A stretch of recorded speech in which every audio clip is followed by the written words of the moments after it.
I'm Detective Chief Superintendent Mark Kameen and I'm the head of crime for Merseyside Police. I'm here today to talk about a very shocking and disturbing and truly horrific crime that's taken place last night, a firearms discharge, and unfortunately Merseyside and the streets of Merseyside aren't immune to firearms discharges, as we know.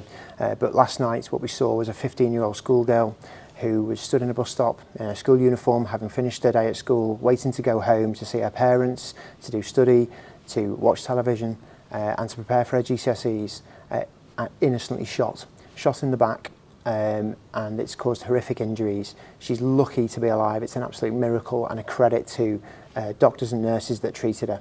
And now starts, as it did last night and in the early hours of this morning, the hunt for those responsible for this horrendous crime. Are you able to expand on the offenders or what you believe or who you believe the offenders to be? So it's very early stages in the investigation, and I'd like to give full details out, but it's always difficult because of that early stage of the investigation.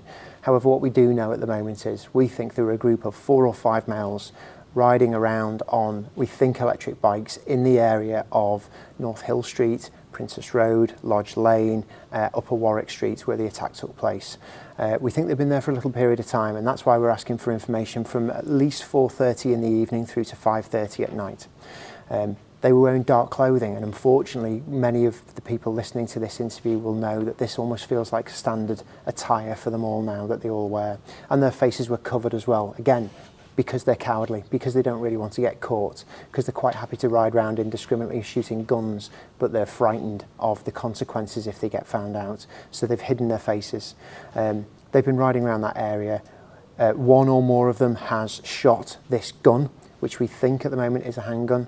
And one of those rounds, unfortunately, has struck this young 15-year-old schoolgirl, causing some horrendous injuries and the most traumatic time for both her and her family. Is there any indication that the teenager and the offenders know one another, or was...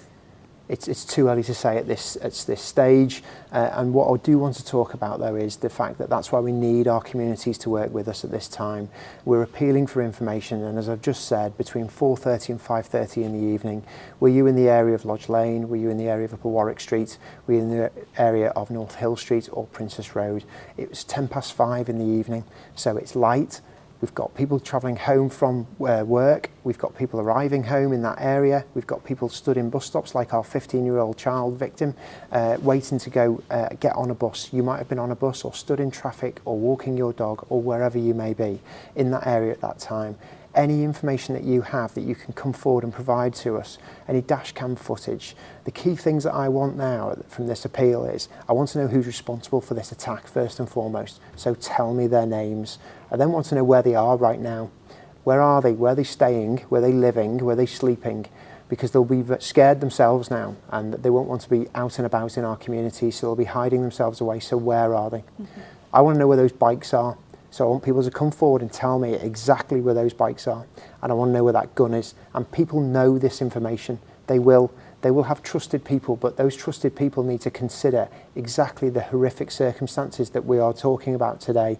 A 15-year-old child coming home from school in her school uniform, in a bus stop, exactly where she should be at the right time, minding her own business, having studied at school and preparing for her GCSEs, is now lying in a hospital bed, having had a gunshot wound and some horrific injuries that we're yet to fully see how that will manifest itself. So please contact Merseyside Police and provide that vital information.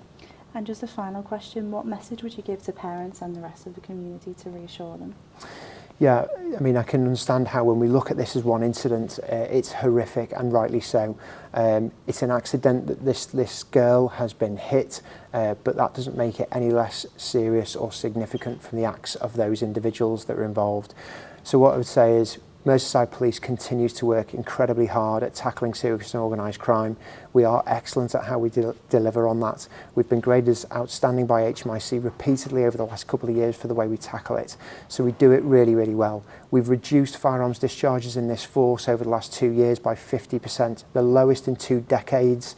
But we still are having 43 discharges. We're still having a young 15-year-old girl shot in a bus stop. We've got a lot of work still to do.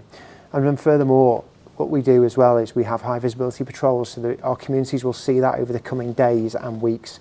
And then beyond that, the force has a strategy around its preventative approach. So we recognise how good we are at dealing with serious and organised crime and the challenges we still face around that. But what we want to do is, instead of year after year after year dealing with that, we want to try and stem the flow.